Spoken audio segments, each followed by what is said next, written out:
Assalamualaikum warahmatullahi wabarakatuh. Nama saya Amara Putri dari 11 IPS 1, absen 1. Di sini saya akan menjawab soal-soal esai.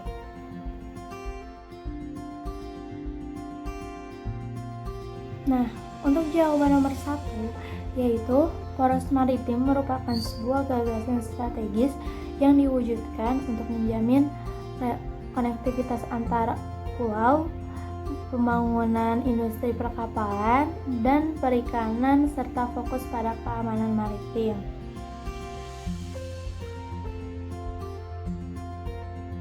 Untuk jawaban nomor kedua yaitu hukum laut yang dikeluarkan oleh UNICLOS, yaitu 1.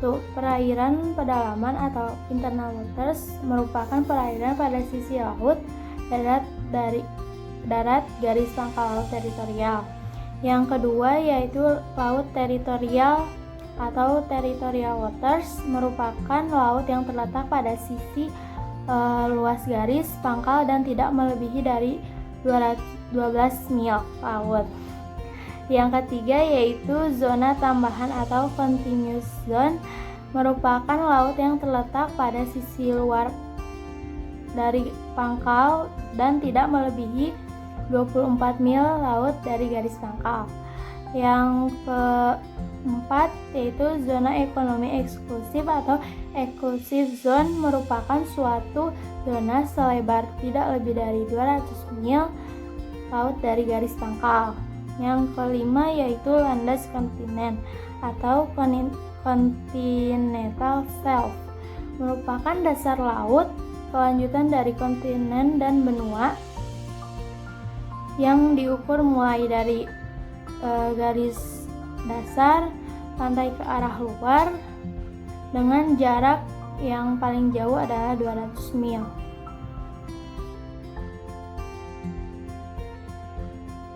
Ketiga, jawabannya yaitu perbatasan teritorial adalah wilayah kedaulatan suatu negara pantai yang meliputi ruang udara dan laut serta tanah di bawahnya sejauh 12 mil.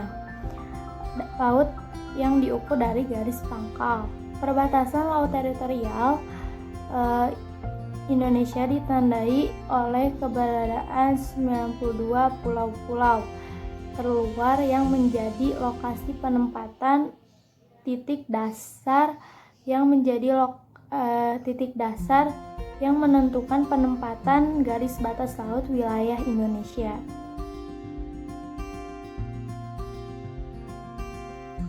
Untuk jawaban nomor 4, menurut saya kalau Indonesia menjadi poros maritim dunia itu pasti ada keuntungan dan kerugiannya. Nah, untuk keuntungannya misalnya yang ke-1, bebasnya aktivitas perdagangan Indonesia dengan luar negeri. Nah, yang kedua sebagai pemerataan dan pembangunan Indonesia. Yang ketiga, ekonomi Indonesia semakin bergerak. Nah, buat kerugiannya yaitu banyak imigran ilegal yang keluar masuk wilayah Indonesia dan menimbulkan permasalahan. Yang kedua, masyarakat Indonesia lebih tertarik oleh barang luar negeri dibandingkan barang produknya sendiri.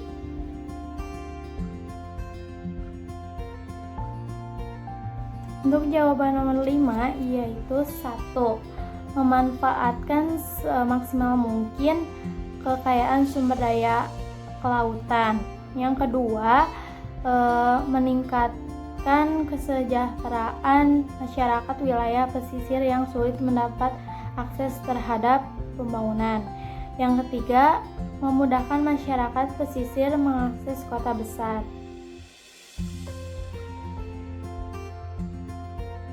Jawaban nomor 6 yaitu potensi sumber daya laut Indonesia. Yang ke-1 yaitu pengelolaan perikanan. Yang kedua yaitu pengelolaan pertambangan dan energi. Yang ketiga yaitu pengelolaan perhubungan laut. Yang keempat yaitu pengelolaan pariwisata. Yang kelima yaitu potensi sumber daya alam kelautan Indonesia. Yang keenam yaitu potensi sumber daya laut Indonesia. Untuk jawaban nomor 7 yaitu 1. Belum optimalnya produksi perikanan budidaya nasional atau ikan dan rumput laut dan produksi perikanan tangkap di ZEE dan laut lepas sebagai sumber pangan perikanan. Yang kedua yaitu belum optimalnya pertumbuhan PDB perikanan. Yang ketiga yaitu belum terkelolanya pulau-pulau kecil sebagai kekuatan ekonomi.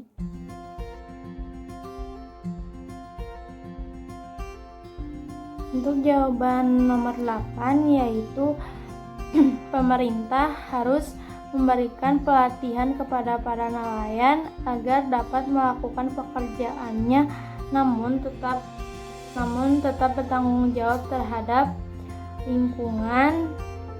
Pemerintah memfasilitasi dan menjamin kelangsungan hidup para nelayan. Pemerintah menjaga ketat seluruh wilayah perairan Indonesia agar tidak ada pelaku yang bisa melakukan kecurangan dengan menghabiskan sumber daya laut kita dengan tidak bertanggung jawab. Jawaban nomor ke-9 yaitu untuk menambah kekayaan negara agar banyak pariwisata yang datang ke Indonesia.